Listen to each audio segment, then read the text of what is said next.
मनोबल और आत्मबल।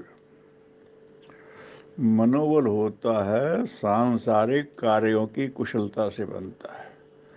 मैंने ये काम किए हैं बार बार, तो मुझे भरोसा है मैं कर ले जाऊंगा, मैं निकल जाऊंगा। या हमने चुनौतियां स्वीकार की हैं और नई चुनौती आ गई तो हम कहते हैं ये कर लेंगे, बहुत चुनौतियां स्वीकार के हम निकल जाएंगे। तो ये सांसारिक संकल्प और सांसारिक शक्ति कौशल मिलकर के ये मनोबल बनाते हैं। और आत्मबल आत्म केंद्रित होता है।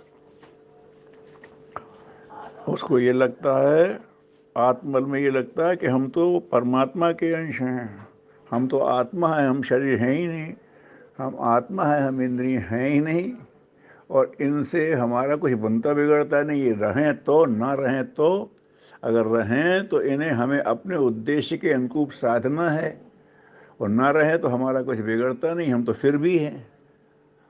तो ये जो आत्मा का होता है, तो आत्मा का फिर विस्तार होता है, परमात्म तत्व को जड़ लेता है।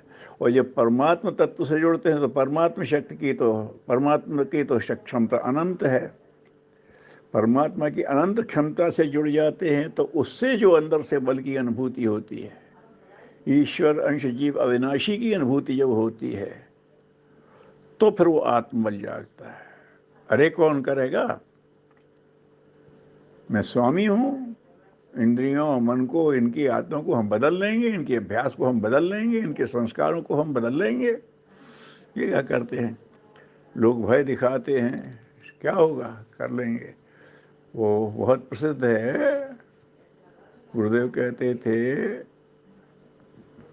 राम प्रसाद बिस्मिल का शेर है कि जब उन्हें फांसी होना थी तो वो दंड बैठक कर रहे थे उस दिन, कुछ घंटे बाद फांसी होना थी। तो बोले ये क्या कर रहे हो? अरे बोले क्या कर रहे हैं, मैं अपने को मजबूत कर रहा हूँ।